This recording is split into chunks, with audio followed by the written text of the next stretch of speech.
Good evening to all. कैसे हो सब लोग? सब ठीक ही होंगे। आइए आज हम पढ़ने वाले हैं determinants of demand for a product. Determinants बोलते किसको हैं? देखिए, वो सारे फैक्टर जो किसी भी प्रोडक्ट के डिमांड को प्रभावित करे, वही होता है determinants of demand for a product. अब कौन कौन से फैक्टर्स हैं जो डिमांड को प्रभावित करते हैं? आइए देखते हैं। पहला है आपका प्राइस ऑफ द प्रोडक्ट और सर्विसेज। आपको पता है प्राइस और क्वांटिटी डिमांड के बीच कैसा रिलेशन होता है? हमें पता है मैम, इनवर्स रिलेशन होता है। इनवर्स का मतलब क्या है? Opposite relation. अगर प्राइस बढ़ेगा तो क्वांटिटी डिमांड घटेगा, और अगर प्राइस घटेगा तो क्वांटिटी डिमांड बढ़ेगा। देखते हैं क्या है लिखा हुआ इसमें ना। बात होती है लॉ ऑफ डिमांड की। As the price of the product decreases, price of a product decreases, तो डिमांड इंक्रीजेज। और इसी का रिवर्स हो जाएगा। रिवर्स यानी इसी का फिर उल्टा हो जाएगा, यानी कि प्राइस अगर इंक्रीज हो जाएगा तो फिर डिमांड डिक्रीज हो जाएगा। उसी को आप क्या बोलते हैं? वाइस वर्सा बोलते हैं, यानी कि अपोजिट को वाइस वर्सा बोलते हैं। एग्जाम की कॉपी में ऐसा वाइस वर्सा लिख करके नहीं आना, थोड़ा आप इसको लिख भी देना अपोजिट करके, ठीक है? कॉपी थोड़ी आपकी बड़ी बड़ी सी लगेगी। चलो आगे। Inverse relationship between price of a product and quantity demanded. ये तो हमें पता है कि इनवर्स रिलेशनशिप होता है, यानी कि उल्टा रिलेशन होगा। किसमें किसमें? प्राइस ऑफ अ प्रोडक्ट और क्वांटिटी डिमांडेड में।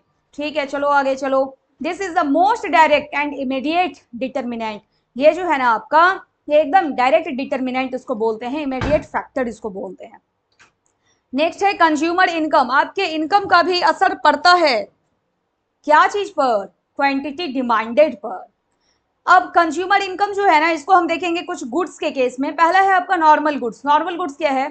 Demand increases as income increases. जैसे जैसे आपका इनकम बढ़ता जाएगा वैसे वैसे डिमांड भी बढ़ता चला जाएगा। इनकम बढ़ेगा, डिमांड बढ़ेगा, दोनों बढ़ेगा। हाँ, दोनों बढ़ेगा तो पॉजिटिव रिलेशन हो जाएगा। और अगर एक बढ़ता दूसरा घटता तो कैसा होता? तो निगेटिव रिलेशन होता। नॉर्मल गुड्स का एग्जांपल ब्रांडेड क्लोथिंग। जितने भी ड्रेस आ जाए आपके पास, आपको जब पार्टी में जाना हो तो कम ही लगता है। स्मार्टफोन्स, रेस्टोरेंट, मील्स, ये सब क्या है आपका? Normal goods. जैसे जैसे आपकी कमाई बढ़ेगी आप डिमांड ये सब का क्या करते जाएंगे? बढ़ाते चले जाएंगे। यहाँ पर आप ईटीसी लिख देना। इसके सिवा और भी एग्जाम्पल आप चाहो तो लिख सकते हो, कोई दिक्कत नहीं है। Inferior goods. इन्फेरियर का मतलब होता है ना जिसकी क्वालिटी लो होती है। अब आप बताइए, अगर इनकम बढ़ेगा तो लोअर क्वालिटी को क्या करेंगे? खरीदेंगे या छोड़ देंगे? छोड़ देंगे। तो इन्फेरियर गुड्स का जो डिमांड है वो क्या हो जाएगा? घट जाएगा। इनकम बढ़ा, इन्फेरियर गुड्स का जो डिमांड है वो घट गया। कैसा रिलेशन बनेगा यहाँ पर? निगेटिव बनेगा। एक बढ़ रहा है, दूसरा घट रहा है। Example second hand clothes. Demand decreases as income increases. Income जैसे बढ़ता जाएगा डिमांड क्या हो जाएगा? इन्फेरियर गुड्स के केस में घटता चला जाएगा। थर्ड है आपका लग्जरी गुड्स। अच्छा, लग्जरी में क्या होगा? जैसे जैसे डिमांड बढ़ेगा लग्जरियस आइटम का डिमांड, सॉरी, जैसे जैसे आपका इनकम बढ़ेगा वैसे वैसे लग्जरियस आइटम्स आप क्या करेंगे? डिमांड करेंगे या छोड़ देंगे? हाँ, इनकम बढ़ेगा तो लग्जरी गुड्स का डिमांड भी क्या करेंगे आप? बढ़ा देंगे। Demand increases. डिमांड यहाँ पर इंक्रीज होता है, और साथ ही साथ इंक्रीज इन कंज्यूमर्स इनकम, दोनों इंक्रीज हो रहा है। तो कैसा रिलेशन?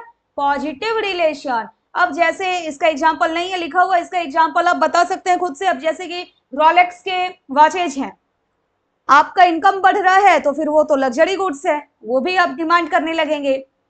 फिर जो महिलाएं हैं, अगर कोई नए डिजाइन का कोई डायमंड ज्वेलरी आया हुआ है मार्केट में तो सब लोग चाहेंगे पहले हम ले, पहले हम ले, अपने पार्टीज में दिखाना है, फिर जा करके भाई हमने तो परचेज कर लिया है। ये सब क्या है? आपका लग्जरी गुड्स का एग्जाम्पल है। नेक्स्ट है इसेंशियल और बेसिक कंज्यूमर गुड्स, जिसकी जरूरत आपको डे टू डे लाइफ में पड़ती है। अब जैसे कि टूथपेस्ट, साबुन, आटा, चावल, दाल, ये सब।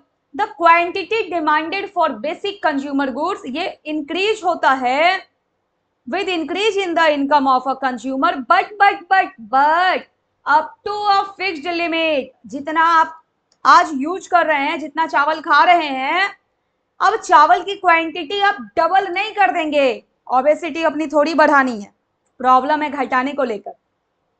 एसेंशियल और बेसिक कंज्यूमर गुड्स में क्या है, इनकम बढ़ता है, डिमांड एक हद तक ही आप बढ़ाएंगे, डिमांड जो है up to a fixed limit increase होता है, उसके बाद जो है ना एक सैचुरेशन पॉइंट आ जाएगा, कितना आपका इनकम बढ़े, बेसिक कंज्यूमर गुड्स जो आपका इसेंशियल गुड्स है उसका डिमांड फिर आप नहीं बढ़ाएंगे, while other factors are constant. Example दिया हुआ है आपका, फूड ग्रेन्स है, कुकिंग फ्यूल है, ऑयल है, एक लिमिट तक ही बढ़ाते हैं, उसके बाद फिर नहीं बढ़ाते हैं, ठीक है। और कौन कौन सा फैक्टर्स है जो प्रभावित करता है डिमांड को, prices of related goods. Related goods क्या होता है, देखते हैं क्या होता है। इसमें आप दो तरह के गुड्स को पढ़ते हैं, एक होता है आपका सब्स्टिट्यूट गुड्स, एक होता है कॉम्प्लीमेंट्री गुड्स। सब्स्टिट्यूट, सब्स्टिट्यूट का मतलब क्या है, एक के स्थान पे दूसरे का यूज कर लेना। Increase in the price of one good increases demand for its substitute, यानी कि एक के प्राइस में अगर इंक्रीज हो रहा है, increase in the price of one good, इससे क्या होगा, डिमांड बढ़ेगा। आप कहेंगे डिमांड बढ़ेगा, प्राइस बढ़ रहा है तो डिमांड बढ़ेगा, भाई इसका डिमांड नहीं बढ़ेगा ये वाले प्राइस का। मान लेते हैं कि आपके पास दो गुड है, अभी देखेंगे एग्जांपल से इसको। Increases demand for its substitute. अब चाय और कॉफी की अगर हम बात करें, चाय का डिमांड जो है, डिमांड नहीं छोड़िए, पहले क्या था, increase in the price of one good, यहाँ आइए टी और कॉफी पर, चाय का प्राइस बढ़ जाए, पहला गुड्स आपका ये हो गया, और इसके जगह पे आप क्या ले सकते हैं, कॉफी ले सकते हैं। चाय का दाम बढ़ गया तो अब चाय आप कम पिएंगे, कहां चले जाएंगे, कॉफी की तरफ स्विच कर जाएंगे। तो टी के प्राइस में बढ़ने के कारण कॉफी का डिमांड क्या हो गया, बढ़ गया। यही होता है आपका सब्स्टिट्यूट गुड्स के केस में, एक का प्राइस बढ़ गया, दूसरे का डिमांड बढ़ गया, एक का प्राइस और दूसरे का डिमांड दोनों बढ़ रहा है, तो क्या है, कैसा रिलेशन है, पॉजिटिव रिलेशन है। यहां पर कुछ और भी आप बोल सकते हैं, यानी एक के जगह पर जब आप दूसरे सब्स्टिट्यूट गुड्स का यूज कर लेते हैं। अब जैसे कि आपका बॉल पेन है, जेल पेन है, तो कोई सा भी दो एग्जाम्पल एक के जगह पे जब आप दूसरे का यूज करते हैं तो आप वहां पर एग्जाम्पल सेट कर सकते हैं, ठीक है। देखते हैं कॉम्प्लीमेंट्री गुड्स। कॉम्प्लीमेंट्री का क्या मतलब है, जब दो गुड्स को आप साथ ही साथ यूज करेंगे, जैसे कि कार और पेट्रोल, मोबाइल फोन साथ में आपको सिम कार्ड भी चाहिए, जूता लिया साथ में आपको जूता का पॉलिश भी चाहिए, यानी दो गुड्स जब आप साथ साथ यूज करते हैं। ब्रेड परचेज किया, अब ब्रेड के साथ आपको जैम चाहिए, बटर चाहिए, जो भी आप खाते हैं वो चाहिए। देखते हैं कॉम्प्लीमेंट्री गुड्स क्या है, increase in the price of one good, एक के दाम में अगर बढ़ोतरी हो गई ना, तो दूसरे का जो डिमांड है क्या हो जाएगा, कम हो जाएगा। एक के प्राइस में बढ़ोतरी, दूसरे के डिमांड में डिक्रीज हो जाना, कैसा रिलेशन बन रहा है, एक बढ़ रहा है दूसरा घट रहा है, निगेटिव रिलेशन। निगेटिव को ही आप बोलते हैं इनवर्स। इसका एग्जांपल देखिए, पेट्रोल और कार। अगर कार का दाम बढ़ जाता है, मान लेते हैं कार का जो प्राइस है, वो कार का प्राइस, पी का मतलब यहां पर हो गया प्राइस, ठीक है। अगर कार्स के प्राइस जो हैं वो बढ़ जाते हैं, तो अब कार का डिमांड क्या होगा, घटेगा। जब कार का डिमांड घटेगा तो पेट्रोल क्या करेंगे, घर में लेकर के साथ रखेंगे आप जमा कर करके, हाँ। जब कार ही परचेज नहीं कर रहे हैं तो पेट्रोल परचेज करेंगे क्या, नहीं करेंगे। तो कार के प्राइस में बढ़ोतरी, इसके कारण जो इसका कॉम्प्लीमेंट है, जो इसका कॉम्प्लीमेंट्री गुड्स है, कार के साथ जो आप यूज करते हैं, पेट्रोल का डिमांड क्या हो गया, घट गया। आप देख पा रहे हैं एक का बढ़ना दूसरे का घटना, कैसा रिलेशन, इनवर्स रिलेशन, यही आपका कॉम्प्लीमेंट्री गुड्स, ठीक है। आगे बढ़ते हैं अब यहां से, टेस्ट एंड प्रेफरेंस, इसका भी असर पड़ता है डिमांड पर। Influenced by trends, advertising, culture, health consciousness, etc, A favourable change increases demand. अब मान लेते हैं कि कोई एक ट्रेंड चला हुआ है, आप किसी एक एक्टर या फिर किसी एक एक्ट्रेस के जो है एकदम डाई हार्ड फैन है, कोई एक मूवी आई, अब वहां पर एक्टर का या फिर एक्ट्रेस का जो हेयर स्टाइल था, अब आपके अंदर ट्रेंड चल गया उसी हेयर स्टाइल को लेकर, या जिस तरह का ड्रेस वहां था उस एक पार्टिकुलर एक्टर का या एक्ट्रेस का जिसके आप एकदम डाई हार्ट फैन है, वैसा ही ड्रेस पहनने का चलन आप में चल गया, आपके जितने भी मित्र हैं उनके बीच चल गया। अगर फेवरेबल चेंज है तो उस तरह के ड्रेस का या फिर उस पार्टिकुलर हेयर स्टाइल का डिमांड क्या हो जाएगा, बढ़ जाएगा। तो टेस्ट और प्रेफरेंस जो है उससे भी डिमांड क्या होता है, प्रभावित होता है। ठीक है, या फिर कोई आपके फेवरेट एक्टर किसी चीज का अगर एडवर्टीजमेंट कर दिए, प्रचार कर रहे हैं, एडवर्टाइज कर रहे हैं, तो उस पार्टिकुलर कमोडिटी को लेकर, उस पार्टिकुलर गुड्स को लेकर भी जो है आपका प्रेफरेंस बढ़ जाता है। आप क्या करेंगे, डिमांड को बढ़ा देंगे। ठीक है, नेक्स्ट है कंज्यूमर एक्सपेक्टेशंस, यानी आपकी उम्मीदें।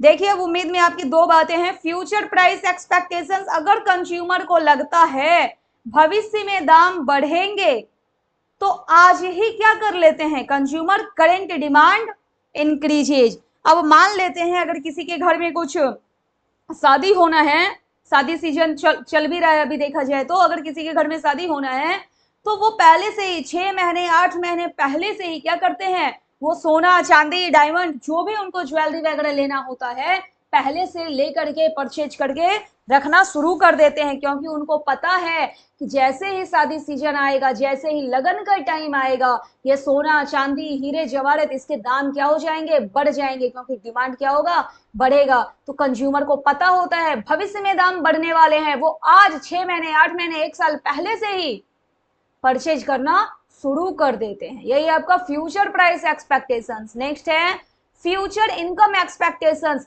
अगर कंज्यूमर को लगता है भविष्य में हायर इनकम होने वाला है उनका, तो आज ज्यादा खर्चा करना शुरू कर देंगे। ठीक है, ये सब कारण से भी डिमांड जो है किसी भी प्रोडक्ट का क्या होता है, वो बढ़ता है, घटता है, यानी चेंज होता है। नेक्स्ट है पॉपुलेशन एंड डेमोग्राफिक्स, लार्जर और ग्रोइंग पॉपुलेशन। अब पॉपुलेशन ही अगर बढ़ रहा है, जब पॉपुलेशन बढ़ रहा है तो फिर इनको सब कुछ चाहिए भी, आटा चावल दाल, पहनने के लिए कपड़े चाहिए, शेल्टर चाहिए, आवास चाहिए इनके लिए, तो ये सब कुछ का डिमांड क्या कर देंगे, बढ़ा देंगे। Age, gender and other demographic factors also influence demand for specific goods. अब जैसे मान लेते हैं कि पॉपुलेशन जो है वो एकदम ग्रोइंग है, तो बेबी प्रोडक्ट्स का जो डिमांड है वो क्या हो जाएगा, बढ़ जाएगा। सीनियर हेल्थ केयर जो है उसका जो डिमांड है वो बढ़ जाएगा, अगर सीनियर लोग जो हैं, जो बुजुर्ग लोग हैं किसी भी एक पार्टिकुलर सोसाइटी में ज्यादा हैं तो। ठीक है, नेक्स्ट है आपका seasonal and climatic factors, season और क्लाइमेट के हिसाब से भी प्रोडक्ट के डिमांड चेंज होते हैं, घटते हैं, बढ़ते हैं। अब जैसे कि कुछ प्रोडक्ट का सीजनल डिमांड होता है, अब छाता, छाता आपको कब चाहिए होगा, रेनी सीजन में चाहिए होगा। आइसक्रीम आप कब लेंगे, समर सीजन में। तो कुछ प्रोडक्ट का जो डिमांड है वो क्लाइमेटिक होता है, सीजनल होता है। अब एसी, एसी आप क्या ठंडा में लेकर के आएंगे अपने घर, गर्मी में चाहिए होता है। कूलर की आपको रिक्वायरमेंट है तो आप कब परचेज करेंगे, वो समर में परचेज करेंगे। कैसा डिमांड हो गया, ये सीजनल डिमांड हो गया। नेक्स्ट है government policies and taxes, government की पॉलिसी का और गवर्नमेंट जो टैक्स इंपोज करती है इसका भी असर पड़ता है डिमांड के ऊपर। कैसे पड़ता है, अगर गवर्नमेंट टैक्स ज्यादा लगा दे किसी एक प्रोडक्ट पर, तो प्रोडक्ट का जो प्राइस है वो क्या होगा, जब टैक्स ज्यादा लगेगा तो प्राइस बढ़ जाएगा, और प्राइस बढ़ जाएगा तो डिमांड आप क्या कर देंगे, घटा देंगे।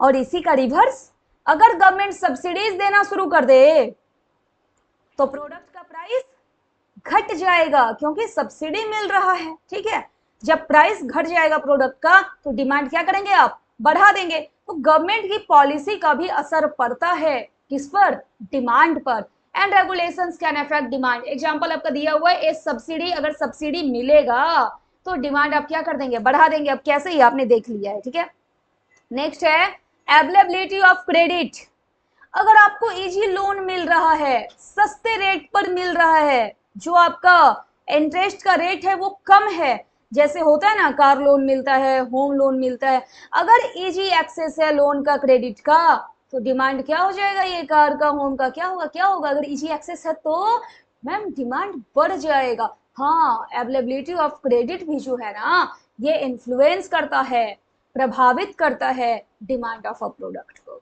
ठीक है, तो आज के लेक्चर में आपने देखा, क्या देखा, हमने देखा determinants of demand for a product. Okay, thank you.